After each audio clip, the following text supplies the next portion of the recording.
Hi, this is Matthew Speranza, and the poem I analyzed was The Raven by Edgar Allan Poe. And first I'm going to recite it for you. Once upon a midnight dreary, while I pondered weak and weary over many a quaint and curious volume of forgotten lore, while I nodded nearly napping, suddenly there came a tapping, as if someone gently rapping at my chamber door. "'Tis some visitor," I muttered, tapping at my chamber door. "Only this and nothing more." Distinctly I remember it was bleak December, and each separate dying ember wrote its ghost upon the floor. Eagerly I wished tomorrow, vainly I had sought to borrow from my books the crease of sorrow, sorrow for the lost Lenore, for the rare and radiant maiden whom the angels name Lenore, nameless here for evermore. And the silken and sad uncertain rustling of each purple curtain filled me with fantastic terrors never felt before, so that now, to the still beating of my heart, I stood repeating, "'Tis some visitor entreating entrance at my chamber door. Some late visitor entreating entrance at my chamber door. This it is and nothing more."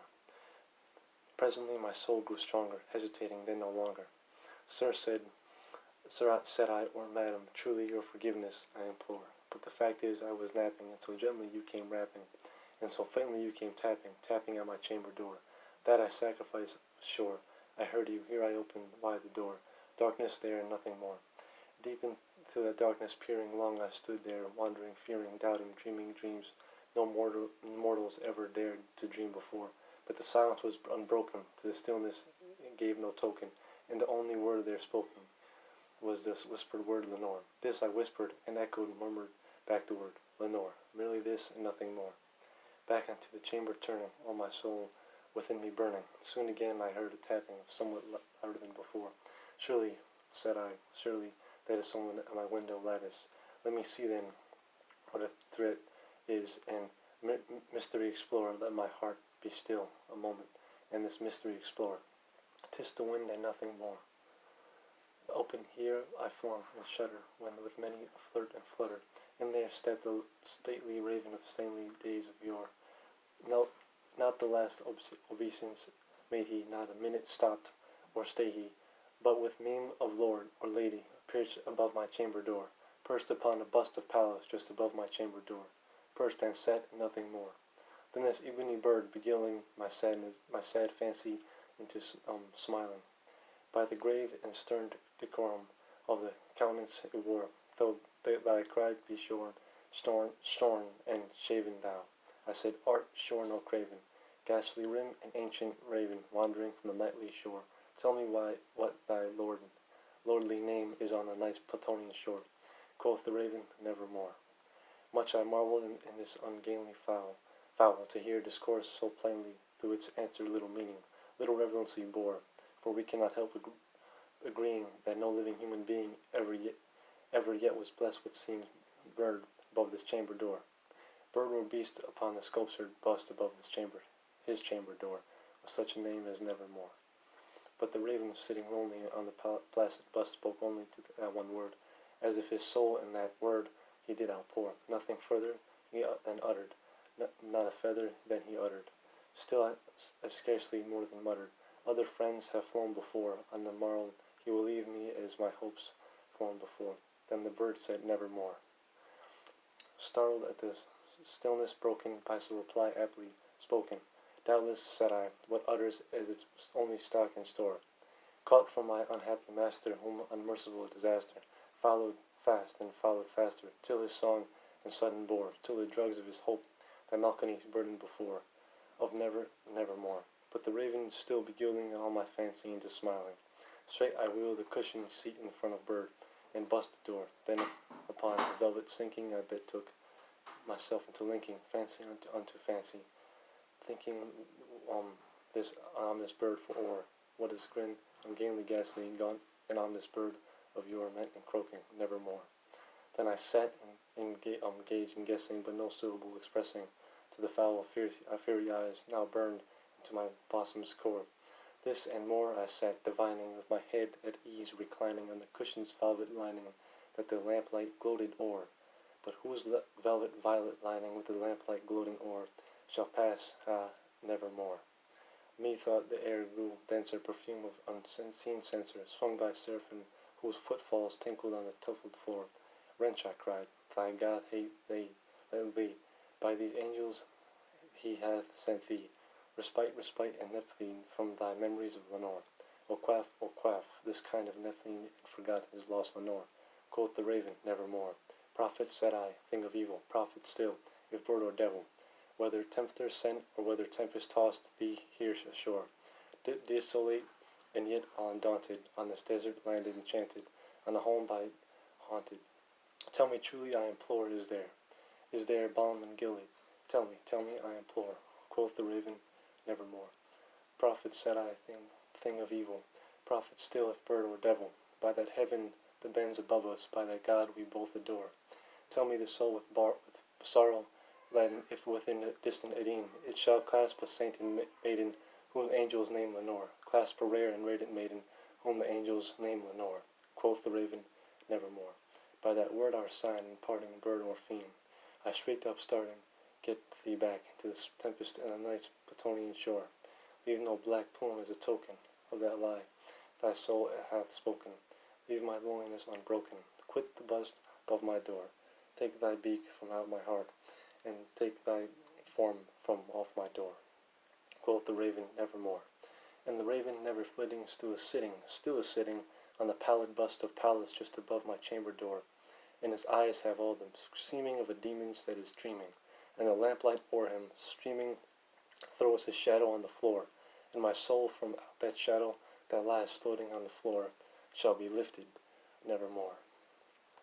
So that was the poem. Now I'm going to go over my analysis on it. So after hearing and reading The Raven, I truly understand better the creativity of Poe. The way he uses his imagination in his works to inspire and influence readers worldwide is pretty amazing. He's most known for other stories like this too, other short stories like in poems.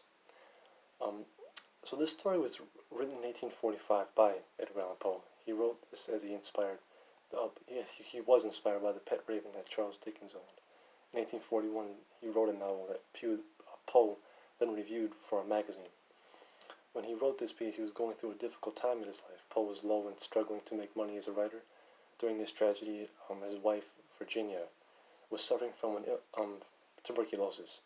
This poem is historically significant because it did affect the American Renaissance. And this time, another writer, Annabel Lee, gets the idea of speaking love being lost from an individual. In contrast, Raven is focused more on the uncertainty surrounding someone with being loved, that their presence is embedded in the black bird. The black bird is one of three symbols in the story. Himself is one, and the other is a chamber door. The bird symbolizes sorrow because the bird is a constant reminder that he lost Lenore. The chamber door is symbolic because it represents the loneliness of a man after a loss. The theme is in this story, as well as the quotes show this. Eagerly I wished for the morrow, vainly I had sought to borrow from my books because of sorrow for the lost Lenore. This quote is in the second stanza. The narrator is describing the actions before the bird came into play. It is in the first time the narrator mentions Lenore. This creates sadness because it shows that nothing can distract him from his loss, and shows how grief interrupts his daily life. Another quote that offers the theme, and the silken, sad, uncertain rustling of each purple curtain filled me with fantastic terrors never felt before. This quote is in the third stanza, and it focuses on the psychological terror because it is meant to be a scary and stormy night. The narrator is frightened and expects the worst by picturing monsters in his head. Imagery is also used in this story as well to describe images of pain, terror, and grief.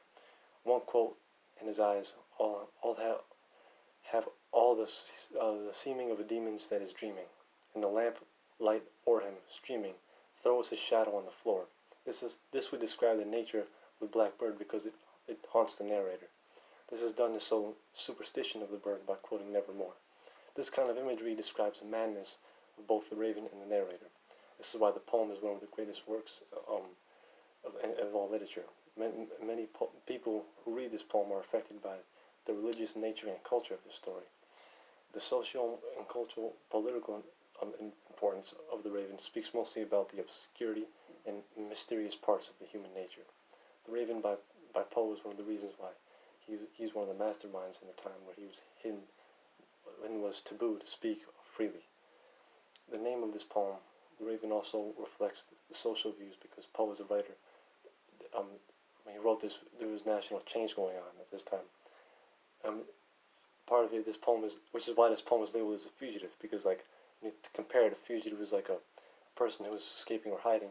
This is like the raven, because the bird symbolizes never-ending remembrance of what he lost. So the word never is repeated throughout the story to try to escape his sorrow. Also, in this time period, this is written right after the presidential election in 1844, or the presidential election was before the poem, in the victory of James K. Polk, where there had been a controversial discussion that wanted to expand slavery through Texas. So Polk focused on territorial expansionism, which led to the Mexican and American War. This lasted from 1846 to 1848. Around this time, Polk became an instant celebrity, and he was inspired by the U.S. and Mexican. He inspired U.S. and Mexican artists during these times. The Raven was inspired at art museums as well. One museum was dedicated to Edgar Allan Poe because they used his work to feature more than 60 U.S. and Mexican artists based on their interpretations by the Raven. This shows how his works have had a global impact. And Poe also is pretty prestigious as well because he began writing poetry at a young age, and he became proficient and prolific at the age of 13. One of his main problems was money. In 1826, he actually attended the University of Virginia. He did great in his courses, but he couldn't afford the cost. He then published a book in 1827 when he was stationed at West Point. Poe stayed there until 1834 to focus on writing full-time. He moved around various cities like New York City, Baltimore, Philadelphia, Richmond. Poe continued to write more stories. In the year 1844, he was living in New York at that time. Then in 1845, Poe wrote The Raven, and as you can see, he even starts the poem with "Once upon a midnight dreary, while I pondered weak and weary, over many a quaint and curious volume of forgotten lore." When you hear this first line, you can tell the story was going to be depressing. This story is dark, scary, it mourns death a lot. This poem is known for its musicality as well, and peculiar atmosphere and mysterious narration. The first metaphor is used in the 13th stanza, and his eyes have all the seeming of a demon that is dreaming. This shows how his soul is burning up from a tragic loss of Lenore inside. That is the central idea of this poem, as the narrator is affected by this. He is disturbed by a bird. He knows the raven can speak, so he asks the bird about Lenore, and the bird replies, "Nevermore." This reply leaves him depressed and furious. That is why it is a melancholic poem. The narrator tries to escape pain and despair by reading because the feeling of here is anguish because of his loss, which is why this feeling reoccurs throughout the poem. Overall, this is a very creative work of art that captures the feeling of loneliness. It had a tremendous effect on culture, society, and other poetry writers because people can relate to this poem. Thank you.